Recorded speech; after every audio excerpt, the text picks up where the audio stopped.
তো অনেকদিন পর আজকে শাড়ি পরে নিয়েছি, কারণ আজকে আমাদের একটা ইনভাইট আছে আর সেখানেই যাব, তার জন্য এই শাড়ি পরা। বহুত দিন পর শাড়ি পরলাম, অনেক দিন ধরে ইচ্ছে হচ্ছিল।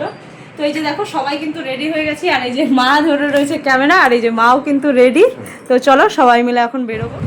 আমরা কিন্তু রেডি হয়ে বেরিয়ে পড়েছি, তবে তোজোর জন্য শুধু অপেক্ষা, কারণ ও ছিল টিউশনিতে, ওকে নিয়ে আমরা একবারে বেরিয়ে পড়েছি। আর তারপর দেখো এদিকে দোকানের সামনে এসে কিন্তু তোজোর বাবা নিয়ে নিয়েছিল মুড়ি মাখা, আর সেটাই সবাই মিলে গাড়িতে বসে খাচ্ছিলাম, কারণ বাবা এখনও দোকান থেকে বেরোয়নি সেই জন্য।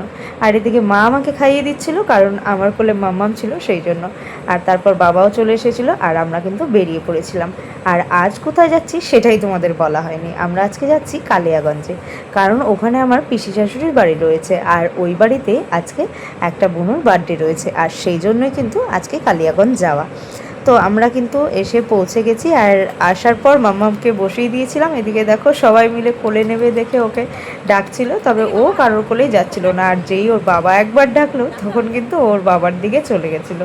তো এই নিয়ে একটু মজা হচ্ছিল। আর তারপর কিন্তু যেই বাড়িতে আজকে বার্থডেটা রয়েছে সেখানে আমরা যাওয়ার জন্য বেরিয়ে পড়েছিলাম। আর ওখানে গিয়েই প্রথমেই দেখি বাড়ির সামনেই কিন্তু একটা কালী মন্দির রয়েছে। তো আমরা সেখানে প্রণাম করে তারপর কিন্তু ওদের ঘরে চলে যাই, আর গিয়েই দেখি বুনুটা বসেছিল। তারপর ওকে গিফটটা দিয়ে দিই, আর এদিকে ওর কেক কাটিংটাই দেখছিলাম। আর তারপর কিন্তু আমরা খেতেও বসে পড়েছিলাম, কারণ আমরা আজকে অনেকটা লেটেই এখানে এসেছিলাম। প্রায় তখন 9:30 মতো বাজে আমরা ওদের বাড়িতে পৌঁছেছিলাম। আর তারপর আবার আমাদের ফিরতেও হবে, সেই জন্য আমরা খুব বেশি দেরি করিনি, আমরা বসে পড়েছিলাম খেতে। আর খাওয়া দাওয়া কমপ্লিট করে তো বেরিয়ে পড়েছিলাম। আর মাম্মাম গাড়িতে উঠে খুব দুষ্টুমি করছিল, তাই ওকে বসিয়ে দিয়েছিলাম ওর বাবার কোলে। তো চলো আজকের মতো ভিডিওটা এখানেই শেষ করছি, দেখা হচ্ছে খুব শীঘ্রই নেক্সট ব্লগে।